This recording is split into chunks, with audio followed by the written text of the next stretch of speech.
ఉన్న బంగారాన్ని విడిపించి ఆ రోజు ఆన్లైన్ రేటుకే మేము కొంటాం. Sharma gold company. Hi, welcome to our channel. ఈరోజు మనతో పాటు ఉన్నారు భారతీ శంకరపీఠ వ్యవస్థాపకులు శ్రీ అన్నవరపు తిరుపతిమూర్తి అవధాని గారు. నమస్కారం గురువుగారు. ఓం శ్రీ మహాగణాధిపతయే నమః. గురువుగారు, శివరాత్రి రోజు జపించాల్సిన మంత్రం, అదేవిధంగా రాత్రి జాగరణ సమయంలో కూడా జపించాల్సిన మంత్రం ఏదైనా ఉందంటారు? ఖచ్చితంగా ఉంటుందండి. లేదు అనేటువంటి పదం ఎందుకు ఉంటుందండి?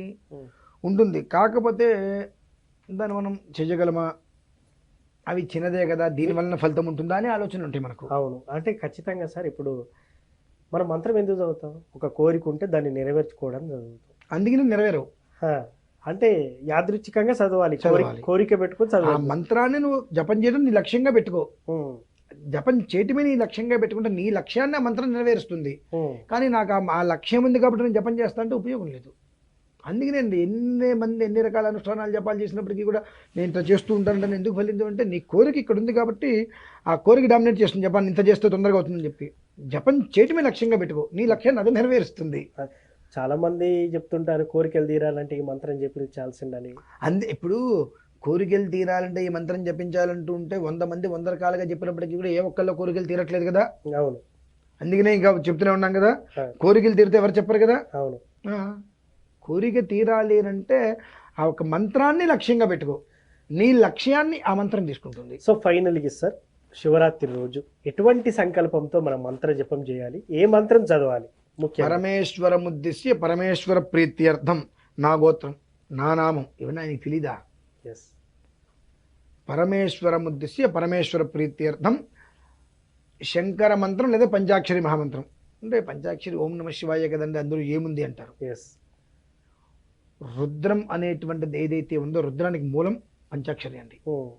ఎందుకంటే రుద్రంలో మధ్యలో నమస్సోమాయ చనువాకం, ఆ నమస్సోమాయ చనువాకం చివరిలో నమశంభవేచ, ఆ నమశంభవేచ మధ్యలో ఈ నమశివాయ వస్తుందండి. నమశంకరాయ నమస్కరాయ నమశివాయ అని చెప్పి ఈ నామాలు అనేటువంటిది కొన్ని లక్షల సంవత్సరాల నుంచి వస్తున్నాయి. ఇవాళ కొత్తగా రాలా, కొన్ని లక్షల సంవత్సరాల నుంచి వస్తున్నాయి. ఇవాళ మీరు ఫస్ట్ క్లాస్ చదవండి, వచ్చే సంవత్సరం ఫస్ట్ క్లాస్కి అందరూ మారిపోతున్నాయి సిలబస్. కానీ ఈ యొక్క రుద్రం వచ్చేటువంటి దాంట్లో కొన్ని లక్షల సంవత్సరాల నుంచి ఏదైతే ఎక్కడ చెప్పబడి ఉన్నదో ఇవాళకి అదే వస్తుంది, మారదు. మరి దానికి అంత శక్తి ఉండదా? మరి ఊరికే నమశివాయ అంటే మనకు తెలుసు, ఏముంది నమశివాయ అంటాం. అది ఒక మంత్రం, మహామంత్రం. చనిపోయేటువంటి మనిషిని కూడా దానికి సంబంధించి భస్మ విధానంతో కనుక త్రిశూలార్చన చేస్తే మనిషిని 8 సంవత్సరాలు ఆయుష్ ఇవ్వచ్చు. అటువంటి మహామంత్రం అది. ఎంతమందికి తెలుసు అది? అవును, విషయం కదా. అలానే నమశంకరాయ చ, ఈ 2 మంత్రాలు, ఓం నమశివాయ ఓం నమశంకరాయ చ ఓం నమశంకరాయ చ నమః. ఈ 2 నామాలని నీకు ఏది వద్దు లోపల. ఇప్పుడు అట్లా మనం 6వ తారీఖు నుంచి 9వ తారీఖు ఉదయం వరకు మనం చేస్తున్నాం. మనం చేసేటువంటి దాన్ని మనం చేస్తూ ఉంటాం. అక్కడ వచ్చి చేసుకున్నంతసేపు చేసుకోగలిగితే ఆ కూర్చున్నంతసేపు అభిషేకం 2 గంటలు 3 గంటలు 5 గంటల 10 గంటల మీ ఓపిక చేసుకున్నంతసేపు ఓం నమశివాయ అనుకుంటూ చేసుకోండి, లేదా నమశంకరాయ చ నమః అనుకుంటూ చేసుకోండి. నాకు రావడం కుదరలేదండి, ఇంట్లో కూర్చోండి ప్రశాంతంగా, మట్టితో శివలింగం తెచ్చుకోండి, మట్టితో శివలింగం చేసుకోండి. లేదు ఇంత శివలింగం నా దగ్గర ఉందండి, పెట్టుకోండి. ఏముంది, ఒక బేషన్లో పెట్టుకోండి. ఓం నమశివాయ ఓం నమశివాయ ఓం నమశివాయ ఓం నమశివాయ అభిషేకం చేసుకోండి. మధ్య మధ్యలో ఓం నమశంకరాయ చ నమః నమశంకరాయ చ నమః. ఇది రాదు ఇది లేదు అనేటువంటి పదార్థం ఎక్కడ ఉండదండి. మనం చేసేటువంటి దాంట్లో మనము కోరికలు ఉంటాయి. ఆ కోరికలు ఎప్పుడైతే మన మనస్సులో ఉండి మనం ఆరాధన చేస్తున్నామో ఆటోమేటిక్గా ఏమవుతుందంటే అక్కడ మనం నా కోరికలు డామినేట్ చేస్తుంటాయి. ఎట్లా మనకు ఏదో కావాలి, ఈ మంత్రం చేస్తున్నాం, ఈ మంత్రం చేస్తూ ఉండగానే ఆలోచన మొత్తం దాని మీదకి వెళ్ళిపోయి అది మనకి ఏదో రకరకాలుగా ఊహిస్తుంటాం. మనకు అక్కడ భక్తి శ్రద్ధ లేవు రెండిట్ల మీద, చేసే దాని మీద, వచ్చే మనం కోరుకున్నటువంటి కోరిక మీద వచ్చే ఫలితం మీద ఉన్న దృష్టి మనం చేసే దాని మీద లేదు. లక్ష్యం అనేటువంటిది ఎప్పుడూ కూడా మంత్రం మీద పెట్టుకో. నువ్వు మంత్రం మీద లక్ష్యం పెట్టుకుంటే నీ లక్ష్యాన్ని మంత్రం చూసుకుంటుంది. నీకెందుకు అది? నువ్వు ఎప్పుడైతే నీకు కావాల్సిన ఒక విధానం మీద లక్ష్యం పెట్టుకుంటే మంత్రబలం ఉంటుంది నీకు. అక్కడ 10 రోజులు చేసినా మంత్రబలం ఉండదు, 10 సంవత్సరాలు చేసినా మంత్రబలం ఉండదు. అక్కడ కూర్చొని ఆ మంత్రాన్ని లక్ష్యంగా పెట్టుకొని ఓం నమ శివాయ ఓం నమ శివాయ ఓం నమ శివాయ 122 సార్లు అనుకో. 122 సార్లు అనుకో. ఒక 5 నిమిషాల్లో 3 నిమిషాల్లో అయిపోతుంది. ఏ దృష్టి పెట్టుకోవద్దు, హాయి ప్రశాంతంగా 122 సార్లు అనుకో, అది నిన్ను నీ గమ్యానికి చేరుస్తుంది. ఓకే. ఇక్కడ థాట్ సెకండ్ వద్దు, ఏముంది అటు వస్తుంది ఇవో మనకొద్దు. ఆ 2-3 నిమిషాలు అక్కడ కూర్చొని నువ్వు అనుకోగలిగేవా? ఓం నమ శంకరాయ నమః, ఓం నమ శంకరాయ నమః, ఓం నమ శంకరాయ నమః, ఓం నమ శంకరాయ నమః అనుకున్నావా? నిన్ను కాపాడుతుంది అది. అంతే తప్పితే శ్రీమాన్ నా గోత్ర, నా నామధేయ, మా నాన్నగారి పేరు, నా పేరు, నా భార్య పేరు, నా పిల్లల పేరు, నా మనవళ్ళ పేరు, నా మునిమన వాళ్ళ పేరు అన్నీ చెప్పేసుకొని నాకు ఇవన్నీ కావాలి, ఇన్ని రకాల ఆలోచనలు ఉన్నాయి, ఇన్ని రకాల ఆలోచనలు నాకు కావాలని నువ్వు కూర్చున్నావు అనుకో, అది జరగదు.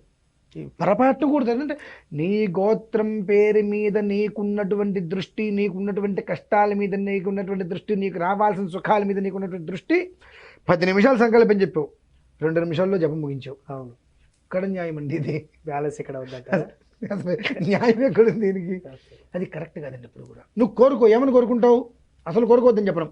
పరమేశ్వర దృష్టి పరమేశ్వర ప్రీత్యర్థం, నాయన నీ సంకల్పం కోసం, నీ సంతోషం కోసం నేను జపం చేస్తున్నా, నాకు ఏవో ఇవ్వని నేను కోరట్లా, కష్టాన్ని తీసేయి, అనర్థాలు రానికుండా చూడు, కుటుంబంలో సమస్యలు లేకుండా చూడు, ఇవి చూడు. నువ్వు నన్ను సుఖం కావాలి, ఉద్యోగం కావాలి, సంతానం కావాలి, వాహనం కావాలి, ఇవన్నీ కావాలి అనే పదం తీసేయి.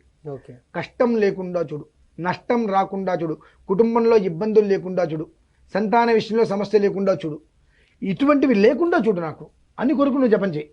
ఆ కోరికలో ధర్మం ఉంది, కోరికలో ధర్మం ఉంది. ఆయన దాన్ని నీకు తీరుస్తాడు. అంతేకాకుండా మనకున్నవి పోవాలని కోరుకోవట్లా, కొత్తగా చాలా రావాలని కోరుకుంటున్నాం. మీ దగ్గర ఇంత మంచి సెంట్ ఉంది, దుబాయ్ నుంచి తీసుకొచ్చారు, ఇక్కడ కొడితే ఈ రూమ్ మొత్తం ఆండమైన సువాసన వస్తుంది, ఒప్పుకుంటారు కదా? ఒప్పుకుంటారు. ఈ గదిలో మీరు హిట్ కొట్టండి ఫుల్గా, ఆ తర్వాత ఆ సెంట్ మొత్తం కొట్టిన ఉపయోగించదు, హిట్టే వాసన వస్తుంది. అంటే మన దగ్గర ఇన్ని రకాల దోషాలు పాపాలు పెట్టుకొని నాకు పుణ్యాలు కావాలి, ఫలితాలు కావాలంటే ఎంత వచ్చినప్పటికీ కూడా ఏమవుతుంది? 100 లీటర్ల పాలలో నిమ్మకాయ పిండితే ఏమవుతుందండి? మొత్తం విరిగిపోతాయి. అదే 100 లీటర్ల పాలల్లో పెరుగు చుక్కేస్తే తోడుకుంటుంది. అది అంటే మన కోరిక పెరుగు చుక్క లాంటిది కావాలి. మనం కోరేటువంటిది భగవంతుని పెరుగు చుక్క లాంటిది ఇవ్వాలి. ఆ పెరుగు చుక్క లాంటిది అయితే ఏమవుతుంది?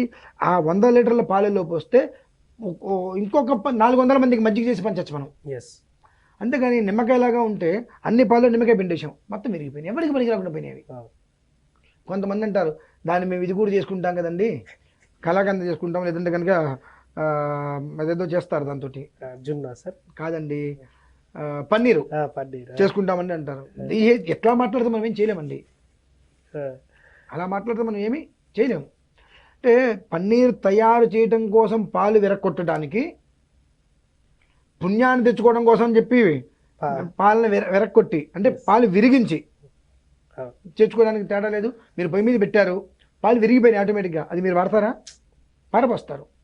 పాలు కాచి విరక్కొడతారు, దీనికోసం తేడా లేదండి. అలానే ఉంటుంది విధానం అంతా కూడా. సో ఫైనల్లీ ఈ మంత్రాన్ని జాగరణ సమయంలో కూడా జపించండి శుభ్రంగా. అంటే 3 రోజులు కూడా వాళ్ళకి ఏ పని లేదనుకుంటే ఇదే పని పెట్టుకోమనండి. థ్యాంక్ యూ గురువు.